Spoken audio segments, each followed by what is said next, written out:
Conversations with Great Minds Hour with Frances Moore Lappe, the activist, author of, or co-author of over 20 books, including Diet for a Small Planet, which is now out in its 50th anniversary, newly updated edition. She's a visiting scholar at UC Berkeley, M.I.T, and Suffolk University in Boston, just to name a few, and is the recipient of 19 honorary degrees. Smallplanet.org is the website, Twitter handle FMLappe, L-A-P-P-E. Frankie, let's talk about health and the environment. How do these things tie together?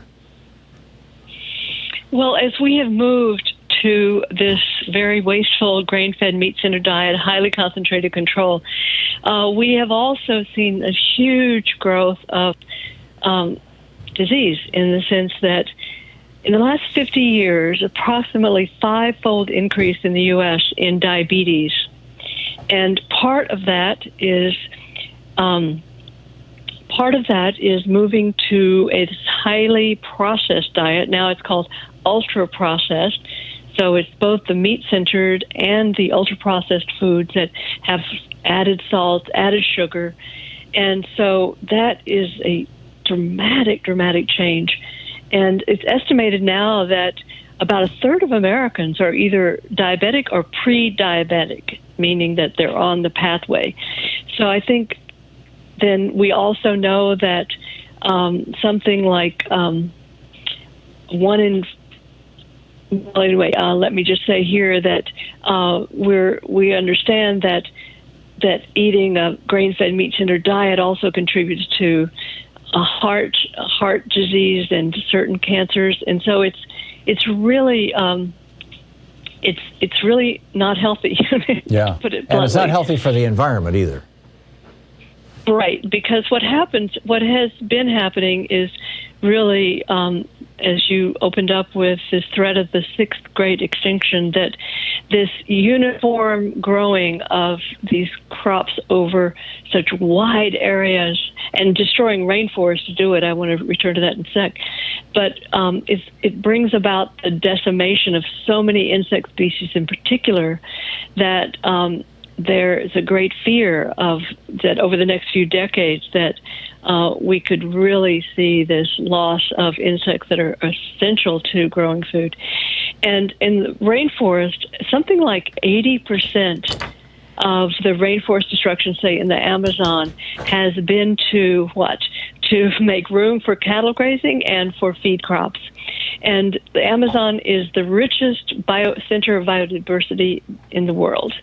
So that is a huge loss. And if we, on the other hand, that really contributes a lot to the environmental crisis. I want to move there right now, that as we destroy forests, then that is part of our destruction of what is absorbing carbon.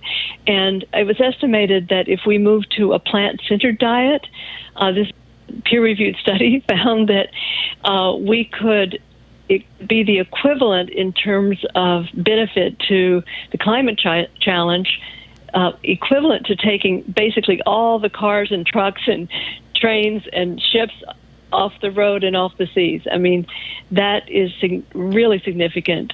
So it is when we're choosing a plant-centered diet, we know that we are reducing our human impact on creating climate change. So how would America, you note in the book that over the last 50 years, our meat exports have more than doubled. And, so we're obviously, growing more and more beef in particular, but also pork and chicken and other meats.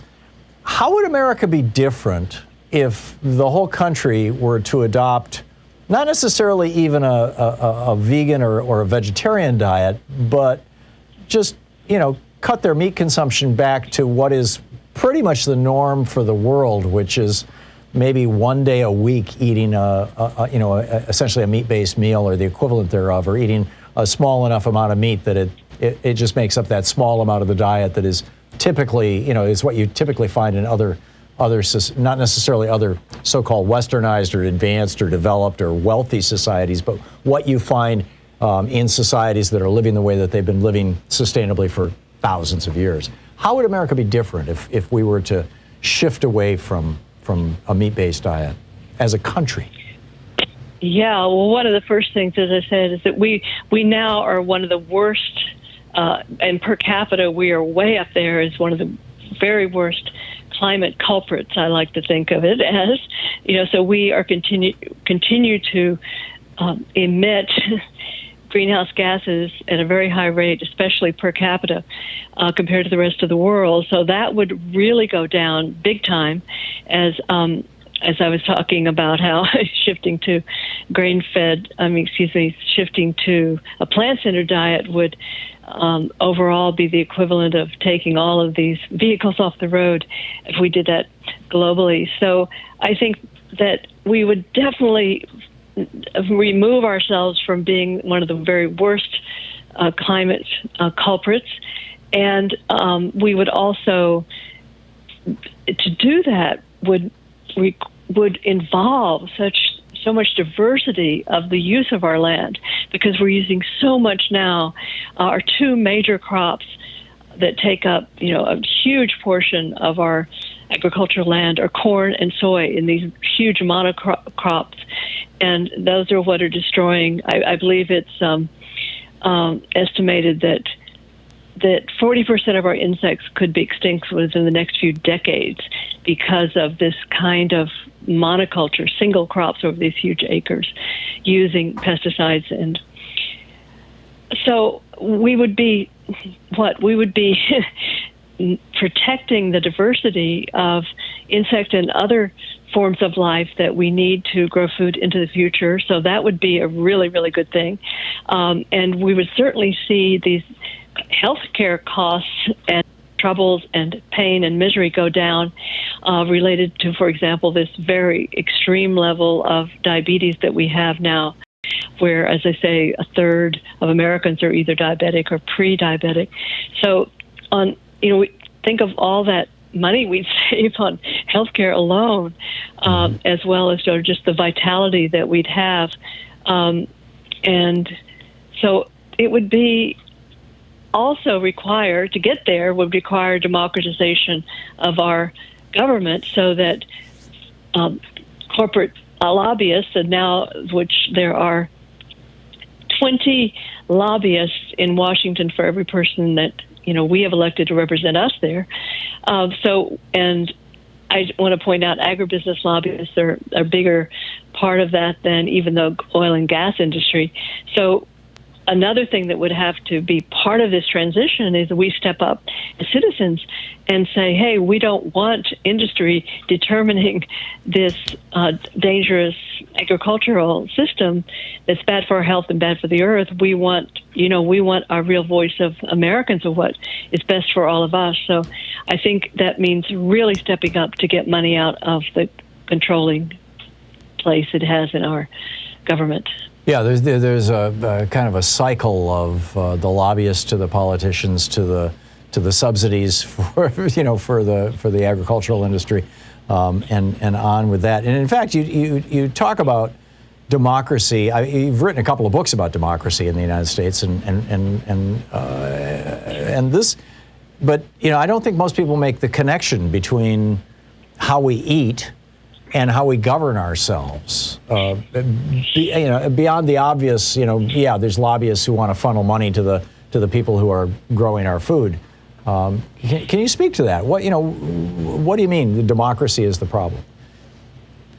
Well, you named it too. I just checked my facts here that half of retiring senators end up as lobbyists and often revolve around, between those roles.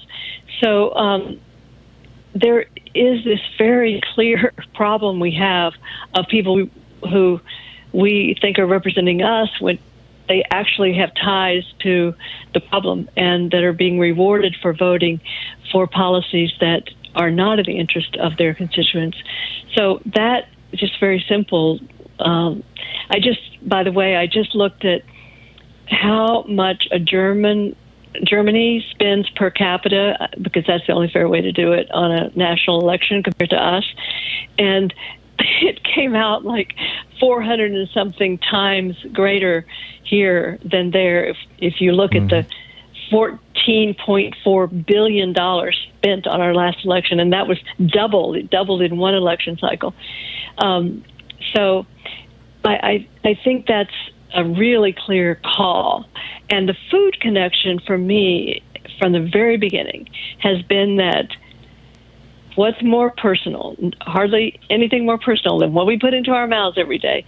And if we align those choices with what we know is best for us, best for the earth, best for others, we feel more powerful. We don't feel like a victim so much. And that changes our energy, I believe, Tom. That making those choices that align with the world we want, and that enables us to think, well, what else could I do, right? And to go deeper and to remind. It's like for me, I used to say, wearing a string around my finger every day. I'm choosing these foods that aren't just responding to advertising, right? And it makes me remember all my connections to you, to all of us, to our government and what the policies they're making, and to the earth. So I just think it's a great way to start. Tell me about movements. We saw the kind of consumer movement that came out of Ralph Nader's work, and the environmental movement that came out of Rachel Carlson's book. And I would argue that a vegetarian movement came out of your book. Do you see it that way? And to what extent, I remember there used to be a North American Vegetarian Society that was a big deal back in the 60s and 70s. I don't even know if they're still around. They may well be, but it's at some point, it's sort of like, the anti-Vietnam War movement. Well, at some point, it just became all of us, and then the war ended. How separate is the movement part of this from the just, okay, this is the normal part of life part of it?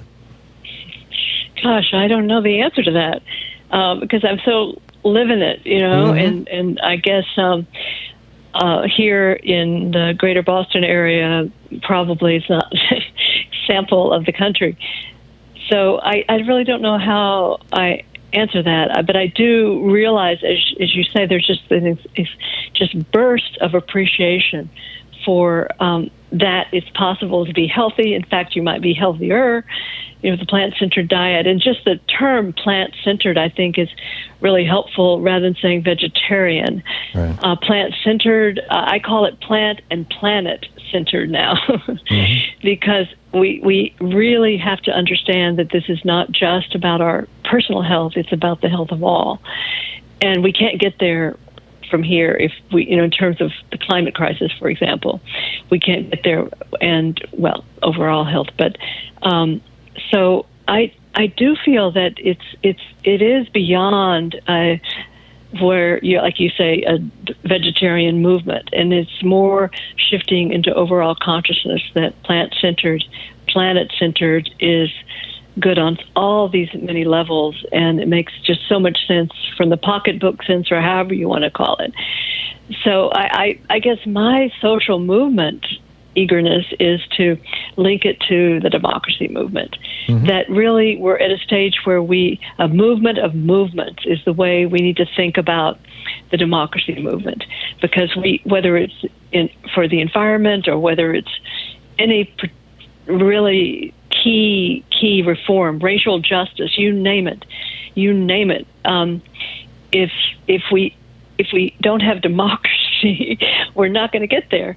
And so I think this movement of movements, that we can be part of Black Lives Matter, we can be part of the environmental movement, of coming out for demonstrations by the Extinction Rebellion and wonderful people in that movement, and also embrace the democracy movement as that which underlies. And so we've created a website, democracymovement.us, which I like a lot because it's us, and it's also United States. So there is an intro for wherever you are in the country. We have a map. You can go to your state and see what's happening, because right now, as you, I'm sure, have talked about, Tom, there's a big effort to restrict our democratic rights by the Republican Party. Frankie, you were talking about democracymovement.us. And I'm looking at this page here, worried about democracy. The democracy movement is here. Together, let's make history. How does this tie into the themes of Diet for a Small Planet? You play a role in this website. Yeah, well, I did say 50 years ago, more or less, that hunger is not caused by a scarcity of food, but a scarcity of democracy, because nobody chooses to go hungry. And so if you're not eating enough to be healthy, then you are deprived of power. If you have no voice, then you're not living in a democracy. And that is got to be understood, that nobody chooses this most primal deprivation. And we in America have to grasp that we think of ourselves as a democracy leader in the world, but we are not. I follow the rankings, where we are.